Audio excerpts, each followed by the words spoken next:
ಇದು ನಿಜಕ್ಕೂ ಕೂಡ ಬಿಜೆಪಿ ಅವರಿಗೆ ಶಾಕಿಂಗ್ ನ್ಯೂಸ್. ರಾಜ್ಯದಲ್ಲಿ ಬಿಜೆಪಿ ಆಂತರಿಕ ಸಮೀಕ್ಷೆಯನ್ನ ನಡೆಸಿದೆ. ಇಂಥ ದೊಡ್ಡ ಮಟ್ಟದ ಹಿನ್ನಡೆಯನ್ನ ಅನುಭವಿಸ್ತಾ ಇದೆಯಲ್ಲ ಬಿಜೆಪಿ. ಇನ್ನು ಕಾಂಗ್ರೆಸ್ 6 ಕ್ಷೇತ್ರಗಳನ್ನ ಗೆಲ್ಲುತ್ತೆ. ಗ್ಯಾರಂಟಿ ಗ್ಯಾರಂಟಿ ಗ್ಯಾರಂಟಿ, ಇದು ಗ್ಯಾರಂಟಿ ನ್ಯೂಸ್. ಸುದ್ದಿ ಖಚಿತ, ನ್ಯಾಯ ನಿಶ್ಚಿತ. ಲೋಕಸಭಾ ಚುನಾವಣೆ 7ನೇ ಹಂತ ಒಂದು ಬಾಕಿ ಇದೆ. ಕಡೆಯ ಹಂತ, ಆ ಕೊನೆ ಹಂತ ಮುಗಿದ ತಕ್ಷಣ ರಿಸಲ್ಟ್ಗಾಗಿ ಇಡೀ ದೇಶ ಕಾಯ್ತಾ ಕೂರುತ್ತೆ. ಜೂನ್ 4 ಇನ್ನೇನು ಬಂದೇ ಬಿಡ್ತು. ಯಾರು ಗೆಲ್ತಾರೆ, ಯಾರು ಸೋಲ್ತಾರೆ ಅನ್ನೋ ಕುತೂಹಲ ಅಂತೂ ಇದ್ದೇ ಇದೆ. ಇದರ ಜೊತೆಗೆ ರಾಜ್ಯದಲ್ಲಿ ಬಿಜೆಪಿ ಆಂತರಿಕ ಸಮೀಕ್ಷೆಯನ್ನ ನಡೆಸಿದೆ, ಅಥವಾ ರಹಸ್ಯ ಒಂದು ರಿಪೋರ್ಟ್ ಕೂಡ ಬಂದಿದೆ ಬಿಜೆಪಿಯಿಂದ. ಇಲ್ಲಿ ಬಿಜೆಪಿಗೆ ಶಾಕ್ ಆಗಿರೋದು. ಈ ಕುರಿತಂತೆ ಒಂದು ಬ್ರೇಕಿಂಗ್ ನ್ಯೂಸ್ ಇದೆ, ಮೊದಲಿಗೆ ನೋಡ್ಬಿಡೋಣ.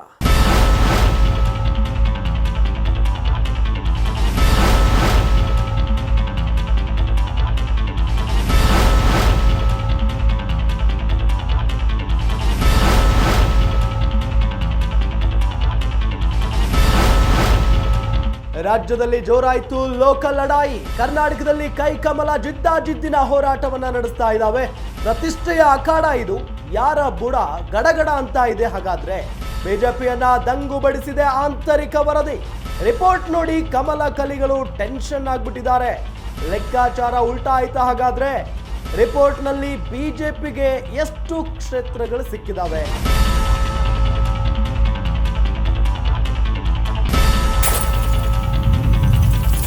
ಕಾಂಗ್ರೆಸ್ಗೆ ಎಷ್ಟು ಸ್ಥಾನಗಳು ಲಭಿಸಿದಾವೆ ಅನ್ನೋ ಕುತೂಹಲ ಇದ್ದೇ ಇದೆ.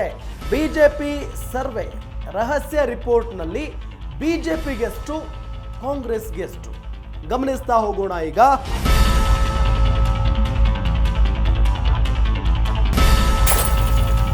ಬಿಜೆಪಿ ಪ್ಲಸ್ ಜೆಡಿಎಸ್ ಮೈತ್ರಿ ಮಾಡ್ಕೊಂಡಿದ್ದಾವೆ. ಬಿಜೆಪಿ ಮತ್ತು ಜೆಡಿಎಸ್ ಕೂಡಿ 17 ಕ್ಷೇತ್ರಗಳನ್ನ ತಮ್ಮ ತೆಕ್ಕೆಗೆ ಹಾಕಿಕೊಳ್ಳುತ್ತವೆ ಅನ್ನೋದು ಇಲ್ಲಿ ಗೊತ್ತಾಗಿರುವಂತಹ ವಿಚಾರ. ಕಾಂಗ್ರೆಸ್ 6 ಕ್ಷೇತ್ರಗಳನ್ನ ತಮ್ಮ ತೆಕ್ಕೆಗೆ ಹಾಕಿಕೊಂಡಿದೆ. ಬಿಜೆಪಿ ಸರ್ವೆ ಏನ್ ಹೇಳ್ತಾ ಇದೆ, ಯಾರಿಗೆಷ್ಟು ಸ್ಥಾನಗಳು ಸಿಕ್ಕಿದಾವೆ ಅನ್ನೋದನ್ನ ಕೂಡ ನಾವು ಗಮನಿಸ್ತಾ ಹೋಗೋಣ ಈಗ. ಬಿಜೆಪಿ ಪ್ಲಸ್ ಜೆಡಿಎಸ್ 17 ಕ್ಷೇತ್ರಗಳನ್ನ ತಮ್ಮ ತೆಕ್ಕೆಗೆ ಹಾಕಿಕೊಂಡಿದ್ದಾವೆ. ಇನ್ನು ಕಾಂಗ್ರೆಸ್ 6 ಸ್ಥಾನಗಳನ್ನ ಪಡೆದುಕೊಂಡಿದೆ ಅನ್ನೋದು ಗೊತ್ತಾಗ್ತಾ ಇರುವಂತ ವಿಚಾರ. ಇನ್ನುಳಿದಂತ 5 ಕ್ಷೇತ್ರಗಳು 50-50 ಯಾರ ಪಾಲಿಗಾದ್ರೂ ಹೋಗಬಹುದು ಅಂತ ಹೇಳಿ ಬಿಜೆಪಿಯ ರಹಸ್ಯ ಸರ್ವೆ ರಿಪೋರ್ಟ್ ಹೇಳ್ತಾ ಇರೋದು. ಇದು ನಿಜಕ್ಕೂ ಕೂಡ ಬಿಜೆಪಿಯವರಿಗೆ ಮರ್ಮಾಘಾತ, ದೊಡ್ಡ ಹೊಡೆತ. ಯಾಕೆ ಅಂತ ಹೇಳಿದ್ರೆ ಕಳೆದ ಬಾರಿ ಅತಿ ಹೆಚ್ಚು ಸೀಟ್ಗಳನ್ನ ರಾಜ್ಯದಲ್ಲಿ ಗೆದ್ದಿತ್ತು ಕಾಂಗ್ರೆಸ್. ಕೇವಲ ಒಂದೇ ಒಂದು ಕ್ಷೇತ್ರವನ್ನ ಮಾತ್ರ ತಮ್ಮ ತೆಕ್ಕೆಗೆ ಹಾಕಿಕೊಳ್ಳುವಲ್ಲಿ ಯಶಸ್ವಿಯಾಗಿತ್ತು. ಅದು ಕೂಡ ಬೆಂಗಳೂರು ಗ್ರಾಮಾಂತರ. DK ಸುರೇಶ್ ಅವರು ಸಂಸದರಾಗಿದ್ದರು. ಇನ್ನುಳಿದಂಥ ಎಲ್ಲ ಕ್ಷೇತ್ರಗಳು ಬಿಜೆಪಿ ಮತ್ತು ಜೆಡಿಎಸ್ನ ಪಾಲಾಗಿದ್ವು. ಅಂದರೆ ಜೆಡಿಎಸ್ ಕೂಡ ಒಂದೇ ಸ್ಥಾನ. ಹಾಗಾಗಿ ಈ ಬಾರಿ ಬಿಜೆಪಿ ಮತ್ತು ಜೆಡಿಎಸ್ ಮೈತ್ರಿ ಮಾಡಿಕೊಂಡಿದ್ರು ಕೂಡ ಇಂಥ ದೊಡ್ಡ ಮಟ್ಟದ ಹಿನ್ನಡೆಯನ್ನ ಅನುಭವಿಸ್ತಾ ಇದೆಯಲ್ಲ ಬಿಜೆಪಿ. ಇದು ನಿಜಕ್ಕೂ ಕೂಡ ಬಿಜೆಪಿ ಅವರಿಗೆ ಶಾಕಿಂಗ್ ನ್ಯೂಸ್. ಪ್ರಧಾನಮಂತ್ರಿಗಳು ಬಂದರು ಪ್ರಚಾರಕ್ಕೆ, ಅಮಿತ್ ಶಾ ಅವರು ಬಂದರು, ಹೀಗೆ ಘಟಾನುಘಟಿ ಹೈಕಮಾಂಡ್ ನಾಯಕರೆಲ್ಲ ಬಂದು ಪ್ರಚಾರ ಮಾಡಿದ್ರು ಕೂಡ ಬಿಜೆಪಿ ಇಷ್ಟು ಕಡಿಮೆ ಸ್ಥಾನಗಳನ್ನು ತೆಗೆದುಕೊಳ್ತಾ ಇದೆಯಲ್ಲ ಅನ್ನೋದು ಬಿಜೆಪಿಗರಿಗೆ ಇದು ಅರಗಿಸಿಕೊಳ್ಳಲಾಗ್ತಾ ಇಲ್ಲ ಅನ್ನೋದು ಗೊತ್ತಾಗ್ತಾ ಇರುವಂತ ವಿಚಾರ. ನೋಡಿ, ಮತ್ತೊಮ್ಮೆ ಆ ಅಂಕಿ ಅಂಶವನ್ನ ಹೇಳ್ಬಿಡ್ತೀನಿ. ಬಿಜೆಪಿ ಮತ್ತು ಜೆಡಿಎಸ್ 17 ಕ್ಷೇತ್ರಗಳನ್ನ ಗೆಲ್ಲುತ್ತವೆ ಅನ್ನೋದು ಕನ್ಫರ್ಮ್ ಆಗಿ ಗೊತ್ತಾಗ್ತಾ ಇರುವಂತ ವಿಚಾರ. ಇನ್ನು ಕಾಂಗ್ರೆಸ್ 6 ಕ್ಷೇತ್ರಗಳನ್ನ ಗೆಲ್ಲುತ್ತೆ. 17 + 6 23 ಆಯ್ತು. ಇನ್ನುಳಿದಂತ 5 ಕ್ಷೇತ್ರಗಳು. ಇದು 50-50. ಕಾಂಗ್ರೆಸ್ನು ಗೆಲ್ಲಬಹುದು ಅಥವಾ ಬಿಜೆಪಿನೂ ಗೆಲ್ಲಬಹುದು, ಏನ್ ಬೇಕಾದ್ರೂ ಆಗಬಹುದು ಆ 5 ಕ್ಷೇತ್ರಗಳಲ್ಲಿ ಅಂತ ಹೇಳಿ ಬಿಜೆಪಿಯ ರಹಸ್ಯ ಸರ್ವೆ ರಿಪೋರ್ಟ್ ಹೇಳ್ತಾ ಇದೆ.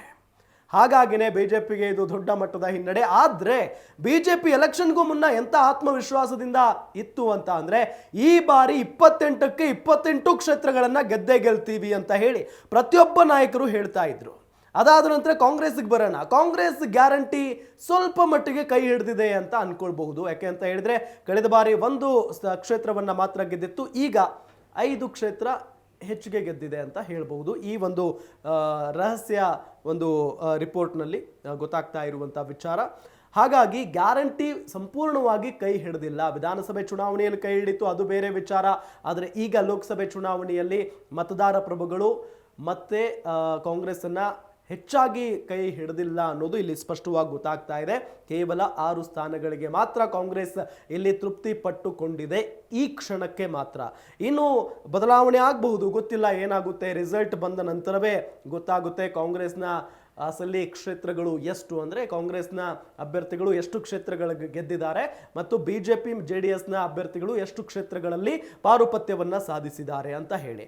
ಆದರೆ ಈ ಒಂದು ರಿಪೋರ್ಟ್ ಬಿಜೆಪಿಯೇ ನಡೆಸಿರುವಂಥ ಸರ್ವೆ, ರಹಸ್ಯ ರಿಪೋರ್ಟ್ನ ಏನು ಅಂಕಿಅಂಶವನ್ನು ನಾವು ನೋಡ್ತಾ ಇದ್ರೆ ಸಹಜವಾಗಿ ಇದು ಬಿಜೆಪಿಗೆ ದೊಡ್ಡ ಮಟ್ಟದ ಹಿನ್ನಡೆ. ನೋಡ್ತಾ ಇರಿ ಗ್ಯಾರಂಟಿ ನ್ಯೂಸ್. ಗ್ಯಾರಂಟಿ ನ್ಯೂಸ್, ಸುದ್ದಿ ಖಚಿತ, ನ್ಯಾಯ ನಿಶ್ಚಿತ.